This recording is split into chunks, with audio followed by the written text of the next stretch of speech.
बिस्मिल्लाहिर्रहमानिर्रहीम। अस्सलाम वालेकुम नाज़रीन इकराम। आज का हमारा मौजू है जी जरियान के मुतालिक।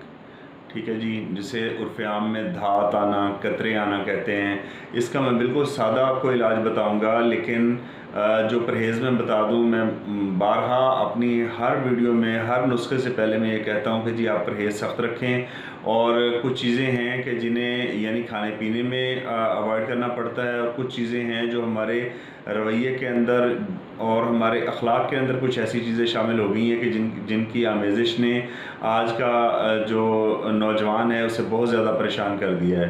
तो जहन को साफ़ सुथरा रखें, नमाज की पाबंदी करें, और जो खाने पीने में परहेज़ है उसमें ख़ास तौर पे खट्टी अशिया, ख़ास तौर पे कार्बोनेटेड ड्रिंक्स, ख़ास तौर पे इसमें फ़ास्ट फूड, इसमें बारबेक्यू, ठीक है। और सब्ज़ियों में आपने 3 सब्ज़ियाँ यानी करेले, बैंगन और गोभी, ये 3 सब्ज़ियाँ आपने बिल्कुल रोक देनी हैं। और करना आपने ये है जी कि नुस्खे में शामिल सिर्फ 2 अज़ा हैं। नंबर 1 आपने लेना है इसमें सिंघाड़ा खुश्क, ठीक है जी।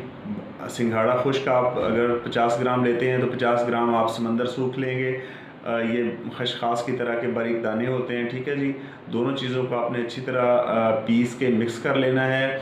और इसका 1 चाय का चम्मच आपने सुबह खाली पेट लेना है अदरक के साथ। यानी आप दही दही लें और उसे बलो लें, लेकिन उससे ज़्यादा नहीं बलोना कि बिल्कुल पतली लस्सी बन जाए, उसमें पानी नहीं डालना। उसके साथ सुबह खाली पेट आप ये खुराक लें।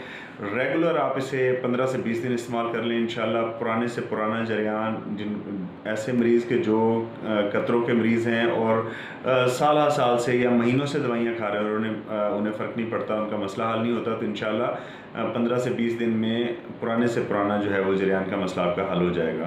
तो मिलते हैं इंशाल्लाह अगली वीडियो में। तब तक अपना, अपने गिरदोनवाब में रहने वाले तमाम लोगों का और अपने चैनल का ख्याल रखें। अल्लाह हाफ़िज़।